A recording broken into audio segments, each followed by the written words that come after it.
रत्न सौभाग्यवती सुप्रियाताई सुळे यांच्या प्रचाराच्या निमित्तानं आज मुळशी तालुक्यातील या जाहीर मेळाव्यासाठी आवर्जून उपस्थित असणारे माजी पर्यटन मंत्री आदरणीय आदित्यजी ठाकरे साहेब, इथं उपस्थित असणारे आपले सर्वांचे मार्गदर्शक आणि संत तुकाराम सहकारी साखर कारखान्याचे विद्यमान चेअरमन आणि माजी खासदार आदरणीय नानासाहेबजी नवले, माजी खासदार आदरणीय अशोकांनाजी मोहोळ, त्याचप्रमाणे आवर्जून उपस्थित असणारे कर्जत जामखेडचे लोकप्रिय आमदार सन्माननीय रोहितदादा पवार, काँग्रेस पक्षाचे प्रवक्ते अतुलजी लोंढे, माजी आमदार जयदेवांना गायकवाड, माजी आमदार जगन्नाथ बापूजी शेवाळे, प्रकाशांना आप्पा मस्के, त्याचप्रमाणे आपल्या शिवसेनेचे नेते सचिन भाऊ आहेर,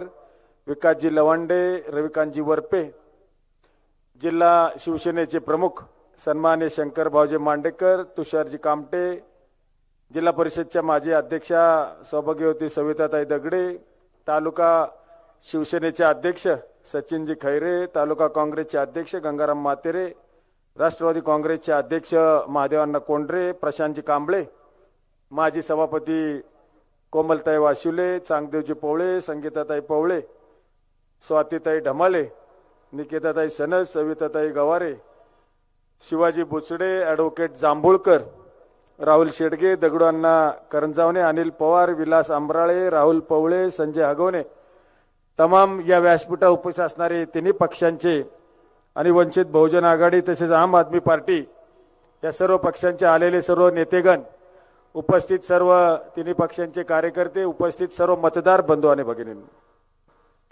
खरं तर आजची सभा आदित्य साहेब थोडीशी तुम्ही लेट घ्यायला पाहिजे होती, कारण अजून तशी प्रचाराला रंगत यायची आहे. आज सुरुवात झाली. खरं तर आमची अपेक्षा होती तुम्ही 5 तारखेनंतर सभा घ्याल. म्हणजे मला वाटतं ती सभा ही 5 तारखेनंतरची अशी असेल की ती या सुप्रियाताईंच्या विजयाची सभा तुम्ही घ्याल असा आमचा अंदाज होता. खरं तर मुळशी तालुक्यातील तमाम शिवसैनिकांचं मी मनापासून या ठिकाणी प्रथमतः आभार मानतो.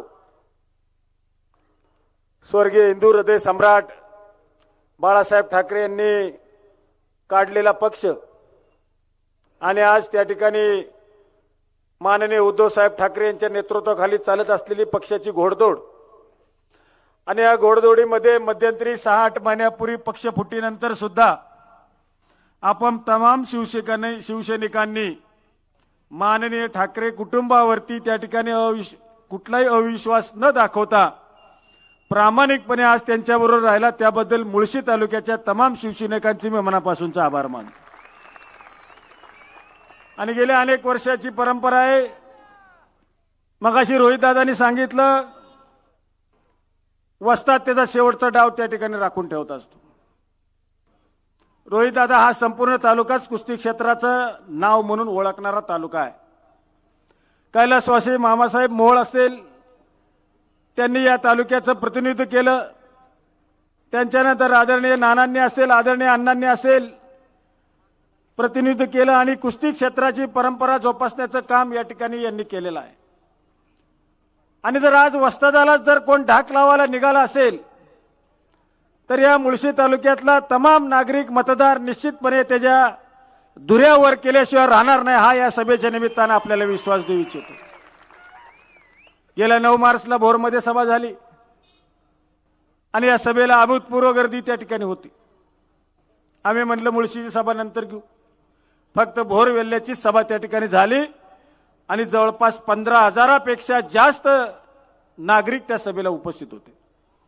ताई, मी त्या दिवशी तुम्हाला सांगितलं होतं की तुमचा विजय त्याच सभेच्या दिवशी निश्चित झालेला आहे आणि आज पुन्हा सांगतो की या सभेमुळे तुमचा विजय हा किमान 50,000च्या फरकापेक्षा जास्त या ठिकाणी झाल्याशिवाय राहणार नाही, हा मला या ठिकाणी आपल्याला शब्द द्यायचा आहे. परवा तेरवा त्या दिवशी 18 तारखेला तुमचा मी फॉर्म भरला, त्याला मी सूचक म्हणून होतो. गेले 15 दिवस आपण टीव्हीवरती पुरंदरच्या एका नेत्याचं त्या ठिकाणी रोज क्लिप बघत होतो. सकाळी उठलं की पवार साहेब किंवा पवार कुटुंबियाविषयी ते कायम बोलायचे. जवळपास 5,67,68,000 अँटी पवार असल्याचं त्यांनी सांगितलं. किंबहुना जर महादेवाच्या पिंडीवर विंचू बसला असेल तरी सुद्धा त्याला ठेचलं पाहिजे एवढ्या पद्धतीची वक्तव्य त्यांनी त्या ठिकाणी केली. आणि काय झालं अखेरीस? वरून फोन आला, 12 तारखेला 12 वाजता फॉर्म भरणाऱ्या व्यक्तीनं अचानकपणे त्याची तलवार म्यान केली. आता काय मिळालं कोणाला काय सांगता येणार नाही, परंतु त्याच्या पाठोपाठ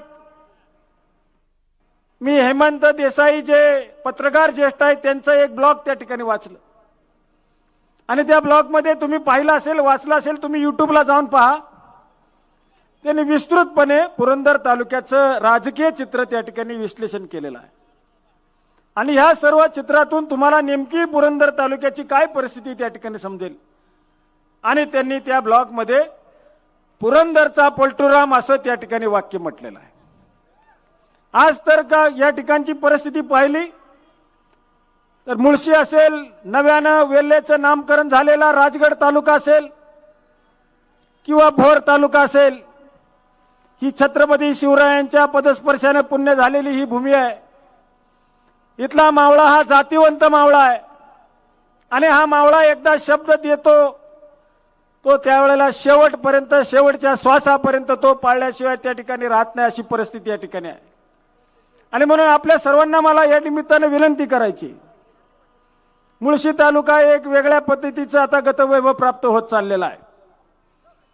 आदरणीय आदित्यजी, तुम्ही पर्यटन मंत्री असताना बऱ्याच वेळेला माझा तुम्हाला भेटण्याचा योग आला. गेल्या 2.5 वर्षापूर्वी या राज्यामध्ये कोणाच्याही स्वप्नात सरकार येईल अशी अपेक्षा नव्हती. विभिन्न विचारसरणी असून देखील सर्वसामान्य माणूस केंद्रबिंदू मानून कॉमन मिनिमम प्रोग्रामच्या आधारे आपलं राज्य सरकार या ठिकाणी राज्यामध्ये आलं. आणि आदरणीय उद्धवसाहेब ठाकरेंच्या नेतृत्वाखाली अतिशय सक्षमपणे गेल्या 2.5 वर्षाचा कार्यभार त्यांनी त्या ठिकाणी पार पाडलेला आहे. आज त्यांच्याबद्दल सुद्धा टीका टिप्पणी काही लोक करतात. मी आदरणीय उद्धवसाहेब ठाकरेंना जवळून पाहिलंय, त्यांच्याशी बोललोय. अतिशय साधी राहणी आणि सर्वसामान्य कार्यकर्त्याला ताकद देण्याचं, बळ देण्याचं काम त्यांच्या माध्यमातून होताना मी पाहिलंय. कुठलाही राज्यातला प्रश्न घेऊन गेला तरी सुद्धा तो 100% सोडवण्याचं काम त्यांनी 2.5 वर्षाच्या कारकिर्दीमध्ये या ठिकाणी केलेलं आहे. कोरोनाच्या महामारीच्या कालावधीमध्ये आज काही लोक बोलतात त्यांनी फेसबुक लाईव्ह वरून बोललं, परंतु मला सांगायचे जी लोक बोलतायत ते कुठं या कोरोनाच्या महामारीत लपून बसली होती, हा सुद्धा प्रश्न मला त्या निमित्तानं त्यांना विचारायचा. अनेक चांगल्या पद्धतीचं काम त्यांनी 2.5 वर्षात केलं. खरं तर ही सर्व कामं त्या ठिकाणी घडत असताना अचानकपणे 8 महिन्यापूर्वी त्या ठिकाणी घात झाला. आपकी बार 400 पार म्हणणाऱ्या व्यक्तींनी जर त्यांचे खासदार 400 पेक्षा जास्त संख्येने निवडून येणार असतील आणि जर निवडून येणार होते तर काँग्रेस, राष्ट्रवादी असेल किंवा शिवसेना पक्ष असेल, ज्यांच्या पक्षाचे आमदार आणि खासदार फोडण्याचा काय कारण होतं हा देखील प्रश्न मला या निमित्तानं आहे. आणि म्हणून 400 पार नव्हे तर मला वाटतं यांना आता मुळा मुठा नदीच्या हद्द पार केल्याशिवाय इथला शिवसैनिक असेल, कार्यकर्ता राहणार नाही, हा देखील मला त्या निमित्तानं त्यांना सांगायचंय. आज राज्यामधली परिस्थिती आपण पाहताय. पहिल्या टप्प्यातलं मतदान 19 तारखेला झालंय. दुसऱ्या टप्प्यातलं मतदान 26 तारखेला होणार आहे. आपलं मतदान 7 मेला होणार आहे. एकंदरीत मी सुद्धा चौकशी केली, विदर्भ मराठवाड्यामधल्या देखील काही कार्यकर्त्यांशी संवाद साधला आणि या वेळेला निश्चितपणे त्यांनी विश्वास दाखवला आहे की महाविकास आघाडीचे 100% उमेदवार हे विदर्भ मराठवाड्यातून या पहिल्या फेज मधले निवडून येतील, अशा पद्धतीचा विश्वास त्यांनी त्या ठिकाणी दर्शवलेला आहे. आणि म्हणून खरं तर आदित्यजी मला तुम्हाला सांगायचंय, आज व्यासपीठावरती रोहितजी तुम्ही पण आहात, ताई तुम्ही गेले 15 वर्ष या मतदारसंघाचं प्रतिनिधित्व करताय. देशामध्ये लोकसभेमध्ये तुम्ही या ठिकाणचे प्रश्न संसदेमध्ये मांडण्याचा हिरिरीने प्रयत्न केलाय. वेळ प्रसंगी सरकारला धारेवर धरण्याचं काम सुद्धा तुम्ही त्या ठिकाणी केलेलं आहे. आज तुमच्याबद्दल सुद्धा जी पूर्वी तुमच्याबरोबर असणारी मंडळी होती ती म्हणतात ताईंनी 15 वर्षात काय केलं. मला त्या मंडळीला सुद्धा सांगायचंय, जर ताईंनी 15 वर्षात काहीच केलं नाही तर तुमचं तोंड 15 वर्ष शिवलं होतं का, हा सुद्धा प्रश्न मला त्या निमित्तानं विचारायचा आहे. आज तुम्ही ताईंना सोडून इतर ठिकाणी गेलाय, हरकत नाही. शेवटी जनता त्यांचा हिशोब केल्याशिवाय या ठिकाणी राहणार नाही असं मला त्या ठिकाणी त्यांना सांगायचं. उद्याची 7 मेची निवडणूक ही आपल्या देशाचं भवितव्य घडवणारी निवडणूक, खरं तर मुळशी तालुक्याचं गतवैभव वाढवणारी निवडणूक. आज या तालुक्यातल्या महत्त्वाच्या प्रश्नांसंदर्भात मला फक्त 2च मिनिटं सांगायचंय. आज ताई तुम्ही लोकसभेमध्ये प्रतिनिधित्व करताय. या तालुक्याला पर्यटनाचा दर्जा भविष्यात कसा मिळेल हा प्रश्न आता मला त्या निमित्तानं तुम्हाला सांगायचा आहे. आज रोजगाराच्या माध्यमातून IT हब असेल, इंडस्ट्री या ठिकाणी मोठ्या प्रमाणात वाढली, परंतु आमचा पश्चिम भागातला असणारा तरुण त्याच्या हाताला रोजगार या निमित्तानं देण्याचं काम या तालुक्याच्या पर्यटन दर्जाच्या निमित्तानं भविष्यात व्हायला पाहिजे. हा देखील विषय मला या निमित्तानं तुम्हाला सांगायचा आहे. कामही होत राहत असतात, कामही निरंतर चालणारी प्रक्रिया आहे. विकास कधी थांबत नसतो, विकास योजना येत राहतात, विकास चालत राहतो. फक्त तुमचा आमचा स्वाभिमान जर या ठिकाणी कोण डिवचण्याचा प्रयत्न करत असेल तर त्याला येणाऱ्या 7 मेच्या निवडणुकीच्या निमित्तानं सडेतोड उत्तर देऊन आपण त्याला उत्तर दिलं पाहिजे. जे तुतारी वाजवणारा माणूस आहे, ताईंचं चिन्ह आहे, त्याच्या समोरचं बटन दाबून आपण ताईंना परत एकदा 4थ्यांदा लोकसभेमध्ये खासदार म्हणून पाठवा अशी आग्रहाची विनंती करून मी या ठिकाणी थांबतो. जय हिंद, जय महाराष्ट्र.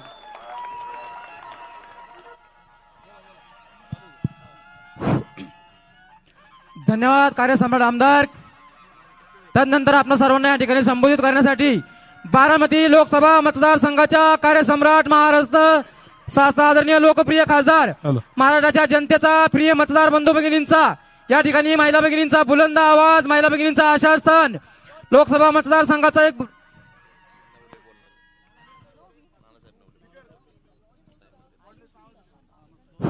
आदरणीय माजी खासदार संत तुकाराम सहकारी साखर कारखान्याचे आदरणीय अध्यक्ष आदरणीय नानासाहेब तिनवले, आदरणीय खासदारांना मी विनंती करतो आपण या ठिकाणी सर्वांना संबोधित करायचंय.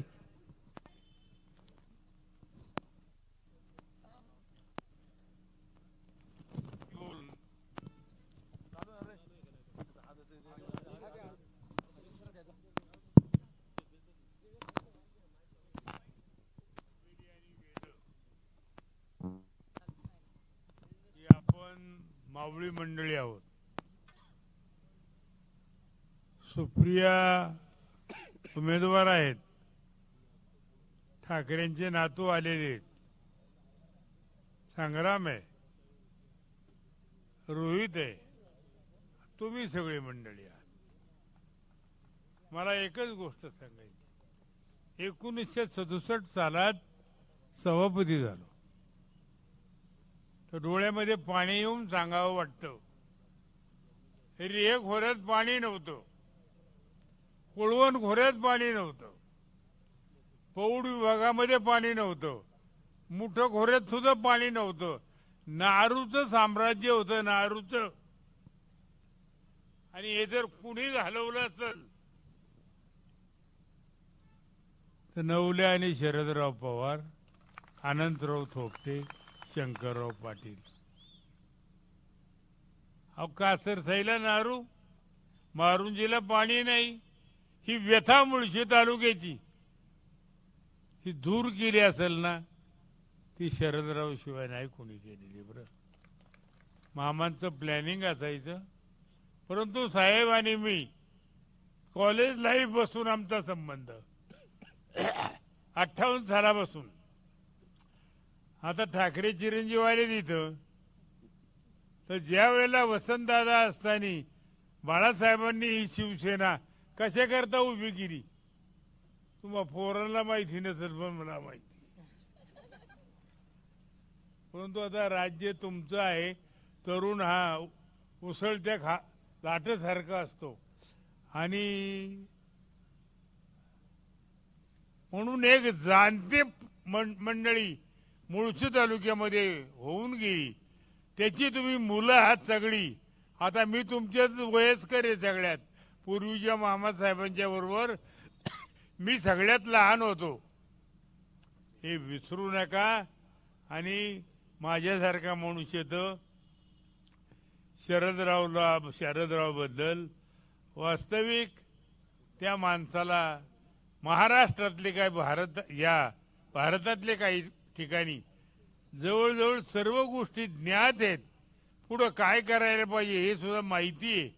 परंतु उपकार कर्त्याला नेहमी जाणत नाहीत, विसरलं जातं असं ज्ञानेश्वरीत म्हटलेलं आहे. म्हणून या सर्व खोऱ्यातल्या मंडळीला, कुणी असतील कुणी नसतील, सगळे एकमेकाला सांगायचं काम करा की अरे वेगळ्याचा रस्ता झाला असेल, उद्या काशिकचं धरण झालं असेल, रिओ खोऱ्यातली 3-4 धरणं झाली असतील, इथं बिन पैसे देता लोक शेतकऱ्यांना माझ्या प्रेमातल्या लोकांनी धरणं बांधून दिली. ही मुळशीची एकी आणि मुळशीमध्ये एकी म्हणूनच ह्या गोष्टी सगळ्या झाल्या आहेत. आम्ही सहज बसलो, हिंदवडीचा कारखाना, तो म्हणला साहेब म्हणले गर्दी होईल, नेला तिकडं. त्याच्यानंतर स्वाभिमान वाटावा अशी गोष्टी साहेबाच्या आणि माझ्या प्रेमाच्या गोष्टी, बालेवाडी संकुलन, आपलं हिंजवडी सिटी झाली ना आता हिंजवडीला. तर हे सगळं हे कोणामुळे झालं, कोणतरी बिल्डर आणून बसवला होता तिथं. आणि मी लगेच साहेबाला फोन केला की म्हणलं आम्ही बिल्डरला देणार नाही. दिल्लीला फोन केला साहेबांना. साहेबांनी लगेच इथं सुब्रमण्य वगैरे त्यावेळेचे सेक्रेटरी होते, त्यांना सांगितलं आणि ते हिंजवडीची जमीन हिंजवडीला ठेवली. सगळं केलं. काय सांगू तुम्हाला, किती गोष्टी केल्यात. हे मेघा सिटी हे सगळं आपलं ओगळीत होतं, वानेर, बालवडी, त्याच्यानंतर माळुंग, ही सगळी गावं जात होती, ती सुद्धा साहेबांनी सोडून दिली. कुणासाठी? माझ्या लोकांच्यासाठी. आणि म्हणून अशा लोकांनी एक जाणीव नेणीव, भगवंत नाही बा, भगवंताला जाणीव नेणीव नाही, तशी ह्या मतदानाच्या वेळेला मतदान करताना काही नाही, माझा शरदराव आणि शरदरावनी काय केलंय. आणि अशा दृष्टिकोनातून मी जास्त वेळ बोलत नाही. ठाकरेंच्या बद्दल बोलायचं होतं, पण ठाकरे आपण चिरंजीव फार लहान आहात, तुमचे वडील माझ्या पुढं लहान होते तेव्हा. परंतु वसंतदादा, मामा फाळके आणि अनंतराव वगैरे आम्ही सगळी मंडळी होती त्यावेळेला. Why the Shiv Sena born? That question knows to old people. तुम्हाला काय सांगून उपयोग आता, तुम्ही सगळे उसळत्याला 18 तारखे आहात. परंतु ही माणसं तसा पाण्यामध्ये दगड गाळण्याला निघत नाही ना, तशी ही जुनी माणसं तत्वापासून कधी हल्ली नाहीत. तुम्हाला सांगतो, त्यांची आपण मुलं आहोत, त्यांचा स्वाभिमान आपण मनामध्ये ठेवा. सुप्रिया, तुला चिंतितो आणि मी या ठिकाणी थांबतो. पण मी एक सांगतो, माझी जाणीव ठेवली पाहिजे सगळ्यांनी. बिन अंधाराचा फिरत होतो ब्लॅकआउटला, गोठवडेकर आहेत ना इथं. हा बघा, आता थकलं म्हणून जरा सांभाळून घ्या.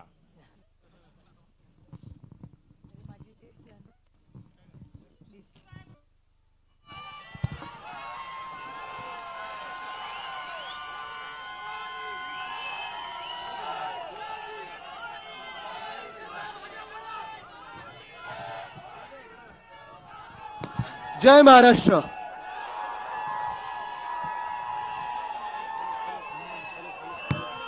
हॅलो,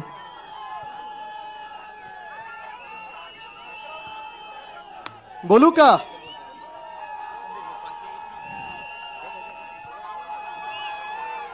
महाराष्ट्र राज्याचे माजी पर्यटन मंत्री, आलो मी इथे. ठीक आहे, बसून घ्या. जरा 4 जून साठी उत्साह बाकी ठेवा. 4 जूनला देखील जल्लोष करायचा आपल्याला इथे.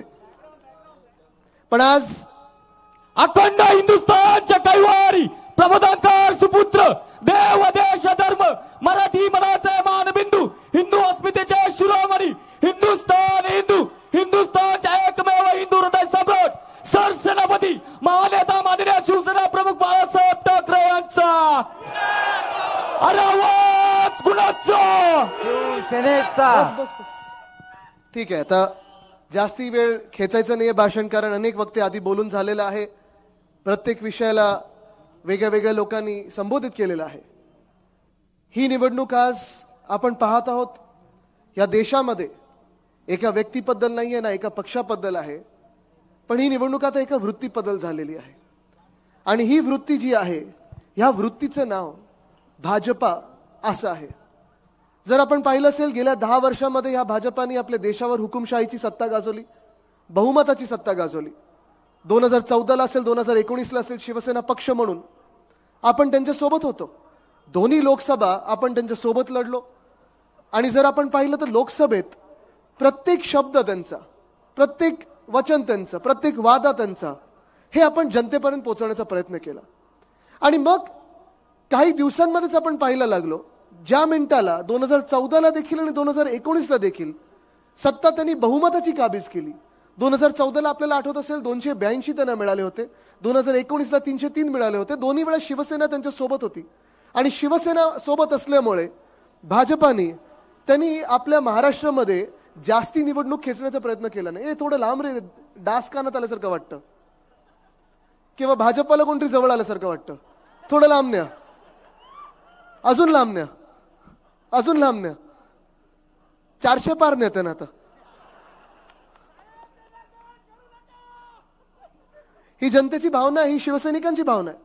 आणि जर आपण पाहिलं असेल 2014ला देखील सुप्रियाताई, तुम्हाला मी खरोखर सांगत आहे, मनापासून तन मन धन, धन हे कधी शिवसैनिकांकडे नव्हतंच. आम्ही तन मन जे काही असतं आमचं ते लावून, धन आमचं समोर बसलेलं जे शिवसैनिक आहेत ज्यांचं आमच्यावर प्रेम आहे ते आमचं धन आहे.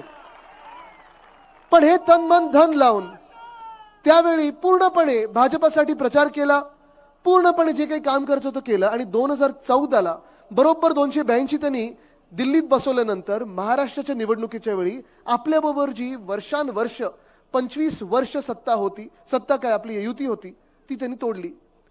त्यांच्या लक्षात आलं होतं की भाजपचे जे सर्वे आहेत 2014ला कदाचित चांगले होते. त्यांना वाटत होतं की आता जसं केंद्रात आमचं सरकार बहुमताचं बनलेलं आहे, शिवसेनेची काय गरज आम्हाला, आम्ही इथे पण असेच बनवू सरकार. आणि सरकार बनवायला त्यांनी शिवसेनेसोबत युती जी तोडली होती.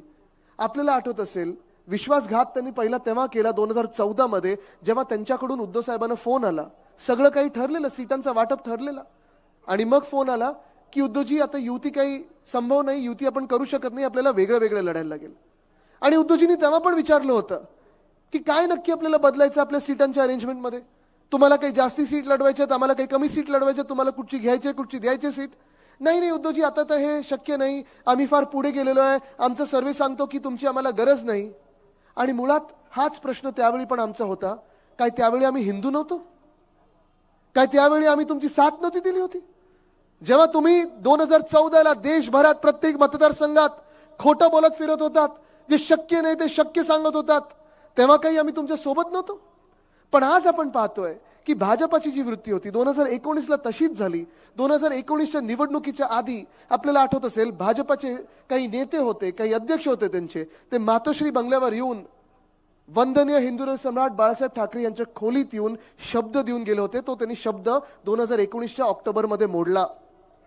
आता काल परवाकडे जेव्हा उद्धव साहेबांची एक मुलाखत आली पेपरमध्ये, तेव्हा देवेंद्र फडणवीस जी त्यांना अनेक नावं या महाराष्ट्राने ठेवलेली आहेत. काय काय ठेवली आहेत?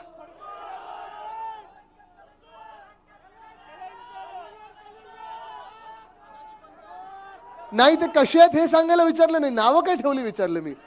असो, मला दुःख आणि मला राग ह्या गोष्टीचा आला की त्यांनी देवेंद्र फडणवीसजींनी जी आमचं मंदिर मानतो आम्ही, वंदनीय हिंदू सम्राट बाळासाहेब ठाकरे त्यांची खोली आमचं मंदिर मानतो, शिवसैनिक त्यांना मंदिर मानतात, त्या खोलीला कुठच्या तरी खोलीत आम्ही बसलो होतो आणि चर्चा केली होती असं त्यांनी सांगितलं. फडणवीस साहेब, अनेक खोल्या आपल्याला माहिती असतील, आम्हाला माहिती नाही, पण ती कुठची तरी खोली तुमच्यासाठी ना आमच्यासाठी मंदिर आहे, आणि हा शिवसैनिक हा महाराष्ट्र हा अपमान कधीच सहन करणार नाही, आणि जो अपमान करेल त्याला आडवं केल्याशिवाय राहणार नाही. ही शिवसैनिकांनी ही ते शपथ घेतलेली आहे. ही ताकद जी आहे, गेले 50 वर्ष शिवसेनेची ताकद आपण पाहत आलेलो आहोत. अनेक पक्षांनी साथ घेतली, सोबत घेतली. भाजपाने 25 वर्ष आमच्या सोबत युतीत असताना वाढले भाजप आमच्या सोबत. आणि आज जे तुम्हाला सांगायला इथे आलोय, मी खास या मतदारसंघात आलोय कारण भाजपचं ही वृत्ती झाली आहे, ज्यांनी दिली साथ त्यांचाच केला त्यांनी घात. ज्यांनी दिली त्यांना साथ त्यांचा त्याने केला घात. ठीक आहे, ते पुढचं जे काही लावायचं तुम्ही लावा. पण आज आपण पाहिलं असेल महाराष्ट्रामध्ये गेल्या 5 वर्षात असेल, गेल्या 10 वर्षात असेल, जे काही राजकारण झालेलं आहे, एवढं गलिच्छ राजकारण झालं, एवढं घाणेरडं राजकारण झालेलं आहे, एवढं राजकारण पडलेलं, खोटं बोलण्याचं राजकारण, गलिच्छ राजकारण मी तरी माझ्या 30 वर्षात पाहिलेलं नाही. 10 वर्षात 11 वर्ष मी राजकारणात आहे, कधीही मी राजकारण एवढं खालवलेलं पाहिलं नाहीये. साधारणपणे आपण पाहायचो अनेक लोक पक्ष बदलायचे, अनेक लोकांना सीट मिळाली नाही मिळाली, तिकीट मिळालं नाही मिळालं, आदरपूर्वक दुसऱ्या पक्षात जायचे, वेगळ्या वेगळ्या ठिकाणून निवडणूक लढवायचे, युत्या व्हायच्या, युत्या तुटायच्या, हे सगळं होत असतं. पण तुम्ही जे देवेंद्र फडणवीस साहेब ह्या महाराष्ट्रामध्ये आणि भाजपा म्हणून ह्या महाराष्ट्रामध्ये राजकारण घाणेरडं केलेलं आहे, ते गेल्या 2-2.5 वर्षामध्ये हे पूर्ण देश बघत आहे, पूर्ण जग बघत आहे. पहिलं शिवसेना फोडली, जो आमचा एक परिवार होता. शिवसेना म्हणजे एक परिवार आहे, भूमिपुत्रांच्या न्याय हक्कांसाठी, हिंदुत्वासाठी लढणारा, सगळ्यांसाठी लढणारा हा परिवार जो आहे तो फोडण्याचं तुम्ही धाडस केलं. केलं तर केलं, सांगितलं पुढे आम्हाला बदला घ्यायचा होता उद्धव साहेबांचा आणि म्हणून आम्ही केलं. ठीक आहे, शिवसेना तुम्ही फोडली. 40 गद्दार, 40 चोर, पक्ष चोर, बाप चोर, चिन्ह चोर, ह्या अलिबाबा 40 चोरांना तुम्ही कुठे कुठे घेऊन गेला होतात? गुजरातला गेलात, गुवाहाटीला पळवलात, गोव्यात तर टेबलावर कुठच्या परिस्थितीत नाचवलं मला माहित नाही. पण हे सगळं झाल्यानंतर सगळ्यात घाणेरडी गोष्ट म्हणजे 2023 साली मागच्याच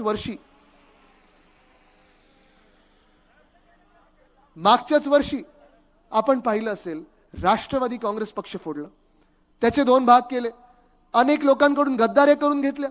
आणि ते सगळं करत असताना दुःख ह्या गोष्टीचं होतं. आणि आज पण मी ताईंसोबत इथे गप्पा मारत होतो, त्यांच्या चेहऱ्यावर हसं आहे, टेन्शन दिसत नाहीये, कारण तुम्ही सगळे सोबत आहात, त्यांच्या साथीला आहात. पण स्वतःच्या परिवारासोबत लढणं हे किती कठीण असतं, मनापासून किती कठीण असतं, हृदयात ते किती झोंबत असतं, टोचत असतं, हे मला माहित आहे. राजकारण अनेक लोक करत असतात, भाजपाकडून आम्ही अनेकदा शिव्या खात असतो, शाप खात असतो, हे सगळं ठीक आहे, आमच्यासाठी टॉनिक असतं. पण ताई जेव्हा आज फिरत आहेत तेव्हा कधी मला वाटत नाही त्यांच्या परिवार त्यांनी टीका केलेली आहे, समोरून जे लढतात त्यांच्यावर टीका केली नाहीये. ते सुसंस्कृतपणा ताईंनी दाखवलं ह्या निवडणुकीत. आणि पुढेही जाऊन तुम्ही विचार करा, 1 मिनिट ताईंना आपण बाजूला ठेवूया. कदाचित ताई आणि माझ्यात एक साम्य की आम्ही दोघंही आमच्या वडिलांच्या वतीने, आणि वडील पण आमचे असे आहेत की दोघेही लढतात तलवार घेऊन, दोन्ही हातात तलवार घेऊन लढतात, हातात ढाल नाहीये, तलवार घेऊन लढतात दोन्ही.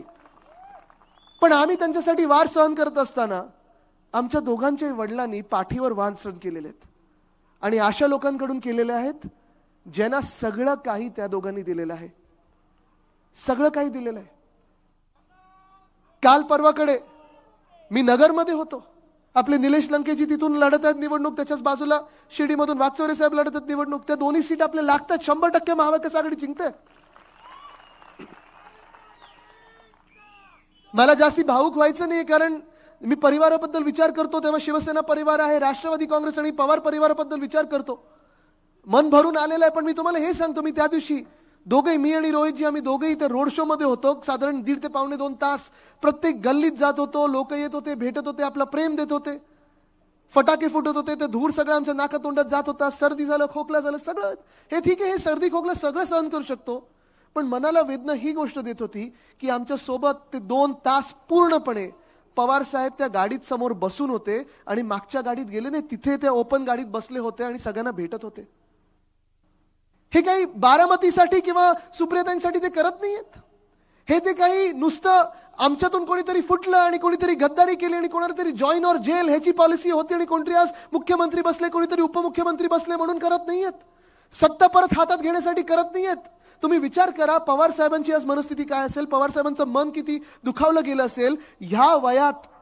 चला वय तरी एका मिनिटं बाजूला ठेवूया, कारण वय खूप लोक काढत असतात. आपण आदरपूर्वक विचार करतो वयाचा, तरी देखील पवार साहेबांनी ज्या राष्ट्रवादी काँग्रेसच्या आमदारांना आणि खासदारांना पावसात उभं राहून भाषण देऊन मेहनत घेऊन जिंकून आणलेला आहे, अंगावर काटा येतो बोलत असताना, तो फोटो, त्या फोटोनी निवडणूक बदलली. त्याच पवार साहेबांवर ईडीची जेव्हा नोटीस आली, चालत गेले होते ईडीच्या ऑफिसला, चला अटक करायची अटक करा. ही हिंमत असणारा माणूस, ही हिंमत असणारा योद्धा जेव्हा अशा परिस्थितीत लढायला पुन्हा निघालेला आहे आणि जिंकायला पुन्हा निघालेला आहे, तुम्ही विचार करा तुम्ही कोणाची साथ देणार. जसं पवार साहेबांचं आहे, जसं पवार साहेब लढत तसं मी माझ्या स्वतःच्या वडिलांबद्दल बघितलेलं आहे. ही जी घाणेरडी गद्दारी झाली, नीच निर्लज्ज लोकांनी, नालायक लोकांनी गद्दारी केली, मंत्रिपद देण्याच्या लायकीचे नव्हते, त्यांना मंत्रिपद देऊन आम्ही डोक्यावर बसवलं होतं. अशा लोकांना जेव्हा आम्ही मंत्रिपद दिली, सरकार आपण स्थापन केलं, संग्रामजी आपण देखील आता सांगत होतात की आपण वेगळ्या वेगळ्या विचारधारेची लोक होतो. कदाचित असं वाटत असेल आपण वेगळ्या वेगळ्या विचाराची लोक होतो, पण जेव्हा एकत्र बसलो तेव्हा आपल्याला कळलं आपली विचारधारा एकच आहे, महाराष्ट्र हित आणि देश हित आणि संविधान रक्षण हे आपलं विचारधारा आहे. आणि जेव्हा आपण एकत्र आलो तेव्हा या देशाला दाखवलं आपण, या महाराष्ट्राला दाखवलं आपण की देश हित काय असतं आणि राज्य कसं चालवायचं असतं. होते ना, जे समोर गेले तर समोरून जे वार करत आहेत, जे त्यांनी मागे वार केला, पाठीवर वार केला, हे सगळे आपल्या सोबत होते, आजूबाजूला बसत होते, मंत्रिपद वेगळी वेगळी घेऊन बसले होते. त्यांच्या फायली कधी उद्धव साहेबांनी उघडल्या नाहीत ना, बोलवून घेतल्या, कधी अडवणूक केली नाही. त्यांनाही विचारतो मी, कदाचित ह्या राज्यामध्ये असे कमीत कमी आणि क्वचित असे मुख्यमंत्री मिळतील, कधी कोणी फाईल बोलवली नाही किंवा थांबवली नाही. चांगलं काम करता करा, मी तुमच्या सोबत आहे सांगणारा कदाचित एकमेव मुख्यमंत्री म्हणजे उद्धव बाळासाहेब ठाकरे आहे. पण हे करत असताना महाविकास आघाडीचं सरकार कसं पाडलं आपल्याला आठवत असेल. जेव्हा उद्धव साहेबांवर 2 शस्त्रक्रिया झाल्या होत्या, 1 नाही 2 झाल्या होत्या. पहिली जेव्हा शस्त्रक्रिया झाली होती तेव्हा मी तिथे UK मध्ये होतो. महाराष्ट्राचं एक डेलिगेशन घेऊन COP26 पर्यावरणाची परिषद होती, तिथे गेलो होतो. आम्हाला माहिती होतं की आज त्या दिवशी शस्त्रक्रिया. मी उद्धव साहेबांना विचारलं होतं, कारण मी जसं मंत्री होतो, आमदार होतो शिवसेनेचा, तसा मुलगा पण आहे. आणि मी माझ्या वडिलांना विचारलं होतं की बाबा मी जाऊ की नको जाऊ, कारण माझं पूर्ण डेलिगेशन जात आहे, मी थांबलो तरी चालेल, असं काय हे नाही की मी गेलोच पाहिजे. आणि त्यांनी सांगितलं आदित्य तू जायला पाहिजे, कारण तू नुसतं माझा मुलगा नाही, आज तू या राज्याचा मंत्री आहेस, तू शपथ घेतली आहे संविधानाची की तू राज्याची सेवा करशील, तू तिथे जायला पाहिजे. आणि तिथे असताना पहिली शस्त्रक्रिया झाली, तिथेच असताना मला फोन आला की दुसरं एक इमर्जन्सी शस्त्रक्रिया करण्याची गरज आहे आणि आम्ही ती करत आहोत. मी तिथे होतो, यायला मला 2 दिवस लागले. ते आल्यानंतर देखील मी जेव्हा माझ्या वडिलांना भेटायला गेलो, विचित्र एक चित्र होतं. जास्ती उद्धवसाहेब काही हलू शकत नव्हते, त्यांच्या ज्या मुवमेंट होत्या त्या रिस्ट्रिक्टेड होत्या. डॉक्टरनी सांगितलं होतं बबल. मी देखील जेव्हा दिवसभर काम करायचो, संध्याकाळी 3 ते 4 तास बाहेर थांबायचो रूमच्या, 6 वेळा कोविडची टेस्ट करून मला डॉक्टरात सोडायचे, अशी परिस्थिती होती. आणि त्या परिस्थितीमध्ये जेव्हा कोविड बाहेर वाढत होता तेव्हा उद्धव साहेबांनी प्रत्येक वेळी जेवढी काही त्यांच्यात ताकद असेल, एखादी शस्त्रक्रिया झाल्यानंतर, आता आपण किती वेळा दाताच्या डॉक्टरकडे जातो, एक इंजेक्शन जरी घ्यायचं असलं तरी आपण घाबरतो ना. कोविडच्या वेळी आपल्याला 2 इंजेक्शन घ्यायची होती, दुखत होतं. पण उद्धव साहेबांनी ती दोन्ही शस्त्रक्रिया केल्यानंतर देखील कोविडसाठी प्रत्येक दिवशी 3 ते 4 तास सकाळी आणि संध्याकाळी देखील माझा महाराष्ट्र काय म्हणतोय, प्रत्येक SP-शी असेल, प्रत्येक कलेक्टरशी असेल, प्रत्येक म्युनिसिपल कमिशनरशी असेल, प्रत्येक कमिशनरशी असेल, सगळ्यांशी बोलून माझा महाराष्ट्र कोविडमधून आपण बाहेर कसा काढणार ह्याच्यावर विचार करत होते. तसंच त्याच वेळेला ह्या गद्दार गँगच्या नेत्यांनी सुरू केलं होतं हे सगळं, की आता उद्धव साहेब काय हलू शकत नाहीत, उद्धव साहेब काय आपल्याला आता पुढे नेऊ शकत नाहीत, आपण आपल्या निवडणुकीत काय होणार. आणि बरोबर ही त्यांची मनस्थिती असताना भाजपानी, जे तुम्हाला मी परत परत सांगतो, ही नीच जी वृत्ती आणली आपल्या राज्यामध्ये ती भाजपाने आणली. ह्याच भाजपाने सांगितलं मिंदेना आमच्यात या, नाही तर तुम्हाला जेलमध्ये टाकू. त्यांच्यावर धाडी पाडल्या गेल्या, ज्या काही पेपरमध्ये आल्या, काही नाही आल्या. त्यांचे 2-3 लोक त्यांना उचलून आत टाकलं होतं, ईडीने 2-3 महिने अटक केली होती. आणि हे सगळं होत असताना, कारस्थान होत असताना, मला आठवतं 20 मेला बिंदे वर्षा बंगल्यावर येऊन रडले होते की उद्धवजी मला वाचवा, मी तिथे दिल्लीत जाऊन नाटक करत आहे, मी त्यांना सांगत आहे मी येईन, पण तुम्ही मला वाचवा, मला जेलमध्ये जायचं नाही, मला भाजप सोबत जायचं आहे, प्लीज सगळ्यांना आपण घेऊन भाजपमध्ये जाऊया. उद्धव साहेबांनी त्यांना विचारलं होतं तुम्हाला मुख्यमंत्री बनायचं का, ही घ्या चावी, वर्षा बंगल्याची बनून जा. पण त्या माणसाने देखील उद्धव साहेबांच्या पाठीत खंजीर खुपसला. 40 गद्दारांनी अन्नावर शपथ घेतली होती, कोणी कोणाच्या आजीवर शपथ घेतली होती, कोणी काय खोटं बोलून गेलं, प्रत्येकाचं फाईल जी काय होती, कोण कोण काय काय होतं आम्हाला सांगून गेलं होतं. पण दुर्दैव ह्या महाराष्ट्राचं असं आहे की हे दोन्ही पक्ष फोडत असताना परवाकडेच फडणवीस साहेब बोललेत मैं आया और 2 पार्टी फोड के आया. फडणवीस साहेब, कधी एवढं राजकारण आपल्या राज्यात खालती गेलं नव्हतं.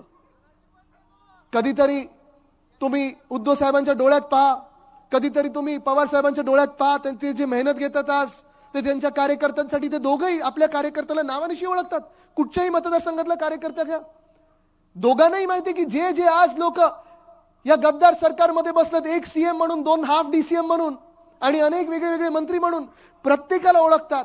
आणि प्रत्येकाला जे काही असताना मिळालं, त्यांची राजकीय ओळख असेल, सामाजिक ओळख असेल, तिकीट असतील, मंत्रिपद असतील, ही ह्या दोन्ही व्यक्तींनी दिलेत. कदाचित एवढे वर्ष आम्ही वेगळे वेगळे लढत होतो. पवार साहेब आणि माझे आजोबा वंदनीय हिंदू सम्राट बाळासाहेब ठाकरे यांची भाषणं एकमेकांबद्दल आणि यांची मैत्री पण तेवढीच सगळीकडे जग जाहीर आहे. सुप्रियाताईंबद्दल अनेकदा मला माझे आजोबा गोष्टी सांगायचे. मला वाटतं ताई आपण पहिलं किती 6 की 7 महिन्याचे असताना घरी आल्या होतात. आणि हे सगळं होत असताना आपण जेव्हा एक परिवार म्हणून सगळे सोबत आलो, आज हे दोघं लोक, ही दोघेही व्यक्ती, ह्या दोघेही नेते आपले, हे स्वतःच्या पक्षासाठी लढत नाही आहेत. कदाचित त्यांच्या मनात पण नसेल की आम्हाला चिन्ह परत पाहिजे किंवा आम्हाला पक्ष परत पाहिजे. झालं तर झालं, गेलं. आज हे दोघं लढत आहेत. मी जेव्हा कधी कधी काल परवाकडे पवार साहेबांसोबत नगरला होतं, त्याच्या आधी आम्ही घनसावंगीला होतो, उद्धव साहेबांसोबत रोज बोलत असतो. ह्या दोघांचं मन एकाच गोष्टीकडे की माझ्या महाराष्ट्राचं काय होणार, माझ्या देशाचं काय होणार. माझ्या देशातलं संविधान हे भाजप बदलायला निघालेलं आहे. तुम्ही मला सांगा, आपण भाजपला रोखणार की नाही रोखणार?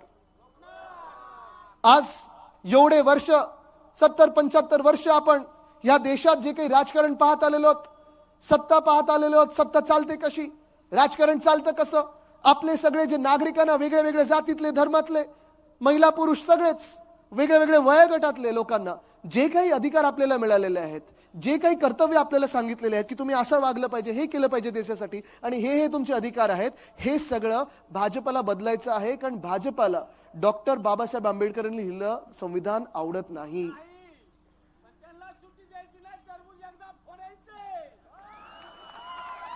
काय नाव तुमचं दादा? काय नाव तुमचं? लक्ष्मणजी. असाच बुलंद आवाज दिल्लीला पाठवायचा आपल्याला. सुप्रियाताई हेच बोलणार तिथे जाऊन, आणि कदाचित कधीतरी तुम्ही पण दिल्लीला जाल. नाही, म्हणजे पक्षाचे कार्यकर्ते म्हणून आणि आमदार खासदार म्हणून पण सगळ्यांना संधी मिळत असते. शिवसेनेची हीच ताकद आहे की सामान्य नागरिकाला असामान्य ताकद दिली. आणि आज आपण पाहतोय पवार साहेब असतील, उद्धव साहेब असतील, अनेकदा ही चर्चा करतायत, तज्ञांसोबत चर्चा करतायत की जे आपण महाविकास आघाडी म्हणून करू शकलो आपल्या राज्यात, तुम्ही उद्योग क्षेत्र घ्या, कृषी क्षेत्र घ्या, महिलांसाठी घ्या किंवा गरिबांसाठी घ्या, वंचितांसाठी घ्या, जे जे आपण आपल्या महाविकास आघाडीच्या काळात दिल्लीत आपलं सरकार नसताना देखील करू शकलो, ते आज इथे भाजप प्रणित खोके सरकार आणि गद्दार गँग का नाही करू शकत? आज इथे जे निर्मला सीतारामन ताईंनी जानेवारीमध्येच्या अर्थसंकल्पात सांगितलं होतं की आम्ही आता 4 जातींची सेवा करू, 4 वर्गांची सेवा करू, ते 4च्या 4 वर्ग इथे आले असतील. शेतकरी, महिला, युवा आणि गरीब. इथे जे शेतकरी, जरा हात वरती करून दाखवा मला. सगळे शेतकरी आहेत, महिला आहेत, त्यांनी जरा हात वरती करून दाखवा, युवा आहेत, त्यांनी हात वरती करून दाखवा. आणि सगळेच आपण आपलं जे काही जगणं आहे या देशामध्ये कोणाला परवडतंय का? नाही परवडतंय. पण जास्ती वेळ न घेता आज मी 2-3 गोष्टींवर तुम्हाला तुमचं लक्ष केंद्रित करू इच्छितो. आणि का तुम्ही मतदान केलं पाहिजे. जसं मी सांगितलं, ही लढाई जी आहे ही संविधानाबद्दल आहे, ही लढाई भाजपच्या वृत्तीबद्दल आहे. आज हनुमान जयंती आहे आणि हनुमान चालिसामध्ये एक ओळ आहे जी मला नेहमी, रोज मी जेव्हा म्हणतो तेव्हा मला नेहमी एक मनात ती ओळ बसली असते. राम रसायन तुम्हारे पासा, सदा रहो रघुपती के दासा.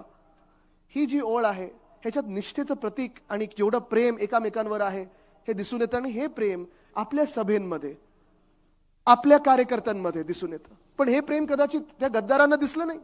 हे प्रेम जे जॉईन और जेल पॉलिसीमध्ये घाबरून वॉशिंग मशीनमध्ये गेले त्यांना दिसलं नाही. पण जे निर्मला सीतारामन ताई सांगत होत्या की आम्ही ह्या 4 जातींचा शोध लावलेला आहे, शेतकरी, महिला, युवा आणि गरीब. आज मी तुम्हाला विचारतो, ह्या 4 जातींमधून कोणीतरी इथे खुश आहे का? कोणीतरी खुश आहे? आपल्या महाविकास आघाडीच्या काळात जे आपण वचन दिलं होतं, उद्धव साहेबांनी जे वचन दिलं होतं की जर आपलं सरकार बनलं तर कर्जमुक्ती आपण करू. मला तुम्ही सांगा, उद्धव साहेबांनी जी कर्जमुक्ती 2 लाखापर्यंत जी केली होती ती शेतकऱ्यांपर्यंत पोहोचली होती की नव्हती? महाराष्ट्रात पोहोचली होती ना. संपूर्ण महाराष्ट्रात ज्या ज्या जिल्ह्यात मी गेलो तिथे मला सांगत असतात, कारण शेतकरी वेगळ्या वेगळ्या आवाजात बोलतात, त्यांच्या एक वेगळ्या शैलीत बोलत असतात. त्यांनी मला सांगितलं, आदित्य घरी जाऊन सांग उद्धवजींनी जी कर्जमुक्ती आम्हाला 2 लाखापर्यंतची दिली ती आमच्यापर्यंत पोहोचली, पण ह्या नालायक सरकारनी 1 रुपयाचं आमच्यासाठी काही केलं नाहीये. आम्हाला हे पण सांगितलं सगळ्या शेतकऱ्यांनी की आदित्य घरी जाऊन सांग की जेव्हा तुमचं सरकार होतं त्या 2.5 वर्षामध्ये कोविडच्या काळात देखील नैसर्गिक आपत्ती जी काही यायची, मग गारपीट असेल, अवकाळी पाऊस असेल, सततचा लागणारा पाऊस असेल, दुष्काळ असेल, जी काही मदत तुम्ही करू शकत होता फार जास्ती नव्हती, पण ह्या नालायक सरकारसारखी 2 रुपयाच्या चेकने यायची आम्हाला जमेल तेवढी मदत केली, पण ती मदत शेतकऱ्यांच्या हातात पोहोचली. आज तुम्ही मला सांगा, सगळे इथे शेतकरी बांधव बसलेला आहात, तुमच्या आज शेतमालाला भाव मिळतोय का? खत परवडतंय का? जेव्हा तुम्ही मोर्चा काढता या मंत्रालयावर असेल किंवा दिल्लीकडे असेल, तुम्हाला काय काय नावं ठेवली जातात? शेतकऱ्यांना हे केंद्र सरकार भाजपचं बोलतं, तुम्ही अर्बन नक्सल आहात, तुम्ही माओवादी आहात, तुम्ही अतिरेकी आहात, तुम्ही खलिस्तानी आहात. या अशा भाजपाला तुम्ही मतदान कधी करणार आहात का? या अशा भाजपाला तुम्ही डोक्यावर बसवणार का एकदा? तसंच मी आज युवांना विचारत आहे की जो शेतकरी वर्ग इथे बसलाय, तर तुम्ही त्यांना विचारलं की आपल्या पिढीचे जे लोक आहेत 30, 32, 35 वर्षाचे, तुम्ही शेतकरी बांधवांना, तुमच्या आई वडिलांना विचारा की त्यांना तरी वाटतं का की तुम्ही कधीतरी शेती करावी? वाटतं असं कोणाला? नाही वाटणार. कारण आज प्रश्न असा झालेला आहे, खतावर मला वाटतं 18% जीएसटी लागलेला आहे, शेतमालाला काही भाव मिळत नाहीये, जे काही प्रश्न आहेत ते सुटत नाहीयेत. मग आपण बघतो MIDC कडे असेल, IT पार्क कडे असेल, किंवा आपण सरकारी नोकरीकडे बघतो. पण आज असा प्रश्न उपस्थित झालेला आहे की नोकर भरतीचा जर आपण प्रश्न बघितला, मध्ये तर मी तलाठी भरतीचं ऐकत होतो, 200 मार्क हे पूर्ण मार्क होते, मिळाले किती? 214. म्हणजे EVM वर पेपर दिल्यासारखं आहे. हे असं जर होत असेल, म्हणजे वर्षानुवर्ष जी तरुण मुलं मुली अभ्यास करून येतात, स्वप्न पाहून येतात, दिवस रात्र मेहनत करतात, त्यांची स्वप्न चिरडली जातात. आज मी तुम्हाला ह्या तरुणांना शब्द देतोय, आदित्य रश्मी उद्धव ठाकरे म्हणून शब्द देतोय की जेव्हा आपलं इंडिया आघाडीचं सरकार दिल्लीत बसेल, आपण हा कायदा पहिला आणू की जो कोणी पेपर फोडेल त्याला आपलं सरकार फोडल्याशिवाय राहणार नाही, 10 वर्षाची सजा कमीत कमी दिल्याशिवाय राहणार नाही. हे आज तुम्हाला वचन देत आहे मी. पण तरी देखील आपण पाहिलं असेल गेल्या 2-2.5 वर्षामधला काळ नोकऱ्यांसाठी, आणि त्याच्या 2.5 वर्षाचा काळ आधीचा आपलं महाविकास आघाडीचं सरकार जेव्हा होतं, तेव्हा आपल्या सरकारमध्ये आपण अनेक वेगळे वेगळे उद्योग आपल्या राज्यात आणू शकलो. 6.5 लाख कोटीची गुंतवणूक आणली. प्रत्येकाला वाटायचं की उद्धव साहेब मुख्यमंत्री म्हणून जे आहेत ते आपल्याला काही लुटणार नाहीत, हे लुटेरे जसे बसले तसे लुटणार नाहीत, इकडे चंदा द्या आणि धंदा घ्या असं होणार नाही, इलेक्टोरल बॉन्ड घेणार नाही. पण गेल्या 2.5 वर्षामध्ये तुम्ही मला सांगा, एक तरी नवा उद्योग आपल्या MIDC मध्ये आलाय का? एक तरी नवा उद्योग आलाय का? जसं माझ्या आजोबांनी त्यावेळी स्वप्न मुंबई पुणे एक्सप्रेसवेचं बघितलं होतं, ते पूर्ण झाल्यानंतर तिथे हिंजवडी असेल, अनेक वेगवेगळे IT पार्क आले. आपल्या काळात देखील जेव्हा शिवसेना, राष्ट्रवादी काँग्रेस आणि काँग्रेस एकत्र म्हणून आपण काम करत होतो, प्रत्येक जिल्ह्याला आवाज होता, कारण प्रत्येक जिल्ह्याचे नेते मंत्री म्हणून तिथे होते, प्रत्येक वेगळे वेगळे नेते तिथे मंत्री म्हणून बसले होते आणि आपापल्या जिल्ह्यात चांगले चांगले उद्योग नेण्याचा प्रयत्न करत होते. स्थानिक भूमिपुत्रांना न्याय हक्कांचा, जिथे नोकरी मिळायला पाहिजे त्याच्यासाठी आपण आवाज उभारत होतो. पण आज आपण पाहिलं असेल गेल्या 2 वर्षामध्ये वेदांता फॉक्सकॉन नेलाय कुठे? आणि याच तळेगावमध्ये आपण आणणार होतो, मावळ मतदारसंघात येणार होता. मी इथे येऊन 2-3दा पाहणी करून गेलो होतो, डॅवॉसला स्वतः जाऊन बोलणी करून येणार होतो. 100% तो उद्योग आपल्या राज्यात येणार होता. त्याच सोबत कमीत कमी 160 वेगळे उद्योग आपल्या राज्यात येणार होते. पण ह्या भाजपाच्या मिंदे सरकारने त्यांना पाठवलं कुठे? गुजरात. नागपूर इथे मिहानला एअरबस टाटाचा प्रकल्प आपण आणणार होतो. सगळ्या बैठका झाल्या होत्या, अनेक वेगळे वेगळे नेत्यांनी त्यांना पत्र लिहिले होते. पण भाजपाने एअरबस टाटाला जायला कुठे सांगितलं? बलड्रग पार्क रोह्यामध्ये आणणार होतो, सगळं ठरलं होतं. पण केंद्र सरकारला लिहिलं पण होतं की आपली काय तयारी आहे. या भाजपा मिंदे सरकारने नेलं कुठे बलड्रग पार्कला? छत्रपती संभाजीनगर थे ऑरिक सिटी मध्ये आपण मेडिकल डिव्हाइस पार्क आणणार होतो. 100% आलं असतं जर आपलं सरकार आलं असतं. भाजपाच्या सरकारने नेला कुठे? तसाच वर्ल्ड कप फायनल जेव्हा पवार साहेब BCCIचे अध्यक्ष होते, ICCचे अध्यक्ष होते, आपल्या हक्काच्या महाराष्ट्राच्या मातीत ती वर्ल्ड कप फायनल आणली होती. 2011ला आपण जिंकलो होतो की नव्हतो? मग तुम्ही मला सांगा, ही वर्ल्ड कपची फायनल नेली कुठे त्यांनी? काय परिणाम झाला? नाही ऐकून आलं? काय बोलता तुम्ही? हो, हे तुम्ही बोलताय, मी बोलत नाहीये. पण आज मी त्यांना हेच विचारतोय, मध्ये तरी कोणी येऊन गेलं होतं महाराष्ट्रात आणि सांगून गेलं होतं की राष्ट्रवादी काँग्रेस फुटली कारण पुत्री प्रेमामुळे, आणि सांगितलं होतं शिवसेना फुटली कारण पुत्रप्रेमामुळे. आज मी त्यांना सवाल करत आहे, आपला देश वर्ल्ड कप हरला तो पुत्रप्रेमामुळे नव्हता? कोणाचा हट्ट होता तिथे गुजरातला नेण्याचा? आज हा दुसरा वर्ग देखील नाराज आहे या महाराष्ट्रामध्ये, कारण सरकारी नोकऱ्या नाहीत, स्वप्न चिरडली जात आहेत, पेपरफुटी होत आहे, प्रायव्हेट काही उद्योग नाही आहेत, आणि इथे महिला मोठ्या संख्येत बसलेल्या आहेत. आज मी तुम्हाला विचारतोय, कदाचित पहिल्यांदा सुप्रियाताईंसमोर हे मी तुम्हाला विचारत आहे, ज्या राज्यामध्ये 2 मंत्री असे बसलेले आहेत, एका मंत्र्यावर घाणेरडे आरोप झालेत, त्यांना उद्धव साहेबांनी त्यांची गेट आउट म्हणून हकालपट्टी केली होती, त्यांना मिंदेनी परत घेतलंय, अशा सरकारमध्ये तुम्हाला सुरक्षित वाटतंय? दुसरे असे मंत्री आहेत ज्यांनी सुप्रियाताईंना घाणेरड्या शिव्या 17 की 18 वेळा या टीव्ही चॅनलवर दिल्या होत्या, त्यांचं नाव मला घ्यायचं नाहीये, बरोबर आहे, गद्दार आहे, पण अशा मंत्र्याला प्रमोशन मिळालं, या सरकारमध्ये तुम्ही सुरक्षित स्वतःला समजता का? या भाजपनी, ज्या देशभरातल्या भाजपनी गुजरातमध्ये बिल्किस बानोचा जेव्हा बलात्कार झाला होता, त्याच बलात्कार होत असताना त्या बिल्किस बानोची 3 वर्षाची मुलगी तिच्या डोळ्यासमोर चिरडली होती बलात्काराने. त्या बलात्कारांना भाजपनी जेलमधून बाहेर काढलं गुजरातच्या मागच्या निवडणुकीतून, त्यांची आरती ओवाळली, त्यांना हार घातले आणि त्यांना प्रचार फेरीत फिरवलं. ह्या भाजप सरकारमध्ये तुम्हाला वाटतं का महिलांचा विकास होऊ शकेल? वाटतं?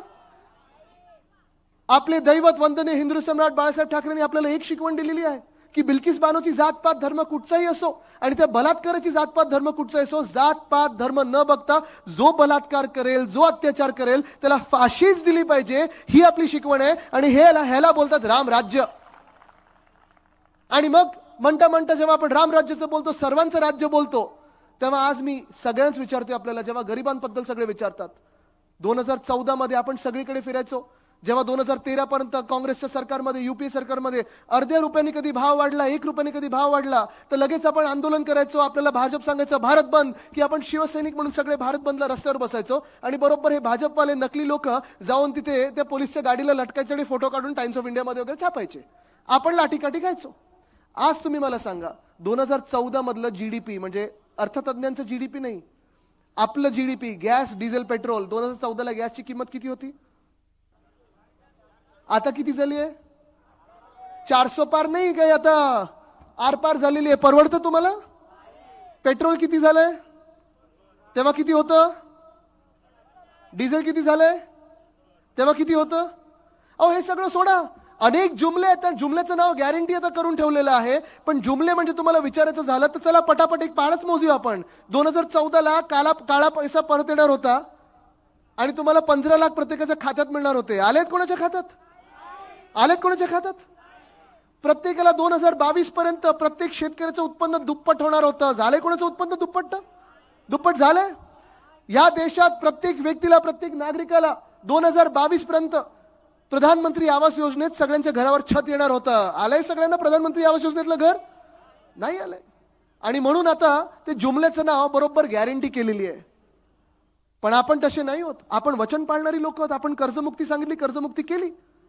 आपण सांगितलं की आपण शेतकऱ्यांना मदत करू, जर अवकाळी पाऊस आला तर आपण मदत केली, कारण आपली भूमिका ही, आपलं हिंदुत्व हे रघुकुल रीत सदा चली आए, प्राण जाय पर वचन न जाय.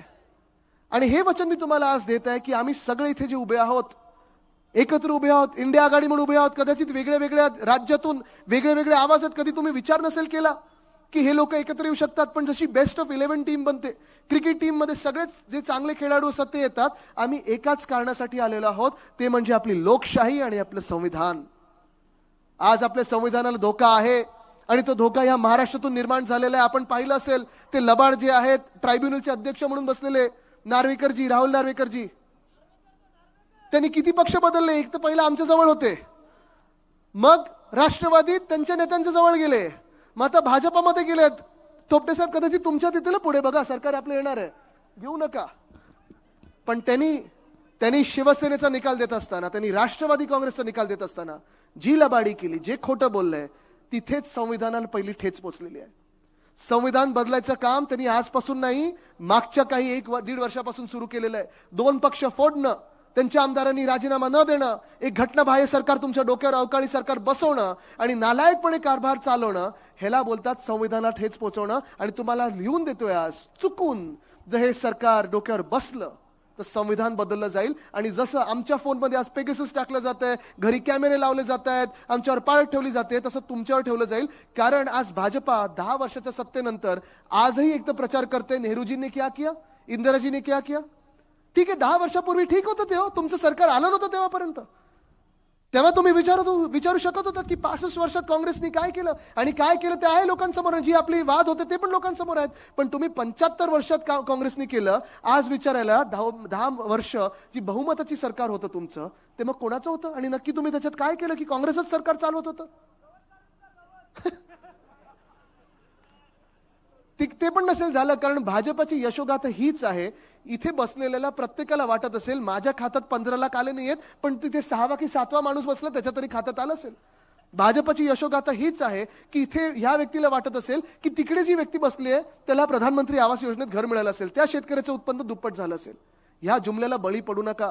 10 वर्षाचं कामं झाली असती, 10 वर्ष त्यांच्या गॅरंट्या ह्या यशस्वी ठरल्या असत्या, तर आज 10 वर्षानंतर त्यांच्या सर्वोच्च नेत्यांना हिंदू मुस्लिम मध्ये वाद लावायची गरज नसती आली. आज त्यांच्या सर्वोच्च नेत्यांना मटन मांस मच्छी विरोधी पक्ष खाताय की तुम्ही कुठच्या रंगाचे कपडे घालतात हे बोलायची वेळ आली नसती. पण आज हे सगळं करून तुम्हाला भ्रमित करतील, वेगळ्या वेगळ्या विषयांवर नेलं जाईल. पण महागाई आहे, महिला सुरक्षा आहे, बेरोजगारी आहे, शेतकऱ्यांचं जे मन आहे, जे दुखावलेलं मन आहे, त्रस्त मन आहे, त्याच्यावर आपण बोललं पाहिजे. कारण आपण देश वाचवायला निघालेलो आहोत. आपल्याला संविधान वाचवायचं. तुम्हाला माहिती आहे संविधान जर बदललं तर तुमचे सगळे अधिकार हे निघून जातील. त्यांची मुलं आज जसं BCCI मध्ये बसलेली आहेत सगळीकडे बसतील, मग आपली मुलं आपले भाऊ बहिणी कुठे जाणार हा तुम्ही विचार केला पाहिजे. आज मी तुम्हाला इथे विचारत आहे की जर तुम्हाला वाटत असेल की तुम्ही इथे बारामतीतून सुप्रियाताईंना जिंकून देणार, तर इकडच्या खासदार कोण होणार आहेत मला तुम्ही सांगा. तुम्ही सगळे त्यांना मतदान करणार ना. आता मी मावळमधून आलो, तिथे सगळे बोलतात संजोगजींना मतदान करणार. शिरूरमध्ये सगळे सांगतात अमोलजींना मतदान करणार. मग आज मी तुम्हाला पुढचा प्रश्न विचारतोय, जर इथे महाराष्ट्रातून जास्तीत जास्त सीट आपण महाविकास आघाडी म्हणून जिंकणार असू, तिथे बिहारमध्ये तेजस्वी यादव जास्तीत जास्त सीट तिथे RJD आणि इंडिया आघाडी म्हणून जिंकणार असतील, पंजाबमध्ये आप आहे, दिल्लीमध्ये काँग्रेस आणि आपचं सरकार आहे, युती असणार आहे, तिथे बंगालमध्ये ममता दीदी जिंकणार आहेत, आणि काँग्रेसचा एक नारा मी परवाकडे कुठेतरी ऐकला होता, भाजपा साऊथ से साफ आणि नॉर्थ में हाफ. हे सगळी जर राज्य भाजपाच्या विरोधात जाणार असतील तर हे 400 पार कुठून येणार तुम्ही मला सांगा. आज तुम्हाला हा शेवटचा मुद्दा मी एवढ्यासाठीच सांगतो, तुम्ही विचार करा. तुम्हाला खूप वेळा हे भाजपवाले घरी येऊन सांगतील अब की बार 400 पार, अब की बार 400 पार. त्यांना सांगा चला माझ्या समोर बसा आणि मोजून दाखवा 400 पार कुठून येत आहेत. आज महाराष्ट्रामध्ये जास्तीत जास्त सीट महाविकास आघाडीच्या येणार आहेत. दक्षिण भारतात एक सुद्धा सीट ही भाजपची येणार नाही. आणि उत्तर भारतात देखील आपण पाहाल काँग्रेस आणि आपले जे मित्र पक्ष आहेत त्यांच्या जास्तीत जास्त सीट येणार आहेत. तुम्हाला आज लिहून देतोय, येणाऱ्या 4 जूनला जेव्हा निकाल येतील तेव्हा आपलं इंडिया आघाडीचंच सरकार तिथे दिल्लीत बसलं असेल, हे तुम्हाला आज आश्वासन देतोय. आणि एवढं मी तुम्हाला सांगतोय कारण तुम्हाला कदाचित भ्रमित करण्याचा प्रयत्न करतील, दबाव टाकण्याचा प्रयत्न करतील. अरे दादा तू कशाला त्यांना मतदान करतोयस, तुझं मत फुकट जाईल, आम्ही तर 400 पार जातोय. त्यांना सांगा 400 पार नाही, अब की बार भाजपा, अब की बार भाजपा, अब की बार भाजपा. हेच जर करायचं असेल तर आपल्याला इथून 7 मेला एक बटन दाबणं गरजेचं आहे, एक चिन्ह दाबणं गरजेचं आहे. सगळे तयार आहेत का उत्तर द्यायला? टेस्ट घेऊ का तुमची? मला तुम्ही सांगा, इकडून भावी खासदार कोण? इकडून भावी खासदार कोण? इकडून भावी खासदार कोण? लोकसभेतली त्यांची भाषणं तुम्ही ऐकलीत ना? आम्ही पण ऐकतो. खास जेव्हा त्या बोलतात तेव्हा घरी लावून बसतो टीव्हीवर, कारण त्यांची भाषणं तशी असतात, संसद रत्नासारखी असतात. पण इथून सुप्रियाताईंना निवडून द्यायचं असेल तर मग आपली चिन्ह कुठचं? आपलं चिन्ह कुठचं? आपलं चिन्ह कुठचं? दाबणार ना तुतारीचं बटन. मग 4 जूनला जल्लोष करायला सगळे एकदा पुन्हा एकदा भेटू आणि दिल्लीत पुन्हा एकदा भेटू. धन्यवाद. जय हिंद, जय महाराष्ट्र, वंदे मातरम. मी आता आदरणीय आपल्या सर्वांचे लोकप्रिय उमेदवार आदरणीय सुप्रियाताई यांना विनंती करतो की त्यांनी आपल्याला मार्गदर्शन करावं. समद्यात भारी असे आता वाजू द्या. आपल्या सगळ्यांचे ज्येष्ठ मार्गदर्शक माननीय नानासाहेब नवले